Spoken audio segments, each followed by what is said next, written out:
எல்லா cinema function மாதிரியும் நடக்காம, எல்லா இசை வெளியீட்டு விழா மாதிரியும் நடக்காம, இது வேற ரகமா திவ்ய பிரபந்தமா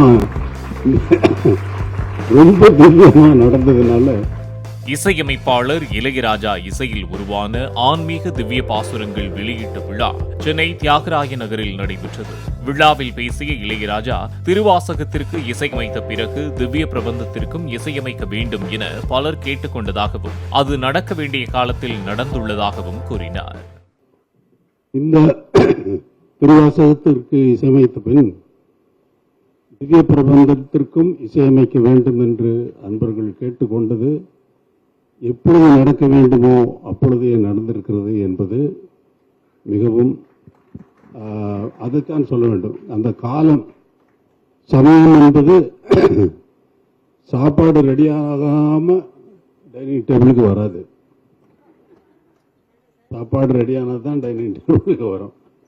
அது மாதிரி இப்போ சுவாமிஜி அங்கிருந்து ஜிஆர் சுவாமிஜி இங்கிருந்த இந்த ரிலீஸ் ஃபங்க்ஷனுக்காக அவருடைய வேலைகளை எல்லாம் ஒதுக்கி வச்சுட்டு இங்கே வந்தது அவருக்கு என்னுடைய மனமார்ந்த நன்றி. உங்களின் சார்பாகவும் அவருக்கு மனமார்ந்த நன்றி.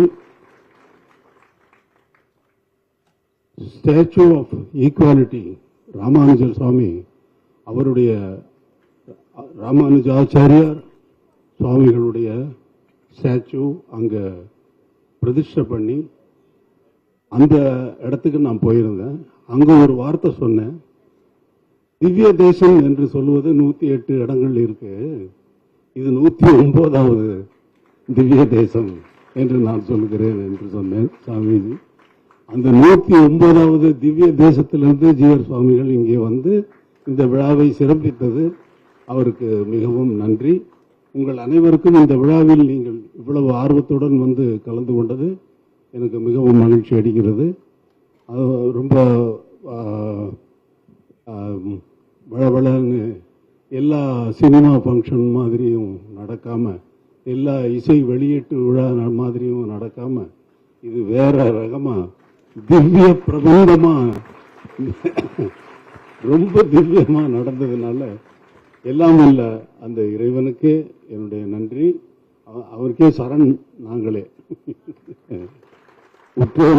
உற்றோமே ஆவோம், உமக்கே நாம் ஆட்சேபம். அது மாதிரி நன்றி, வணக்கம்.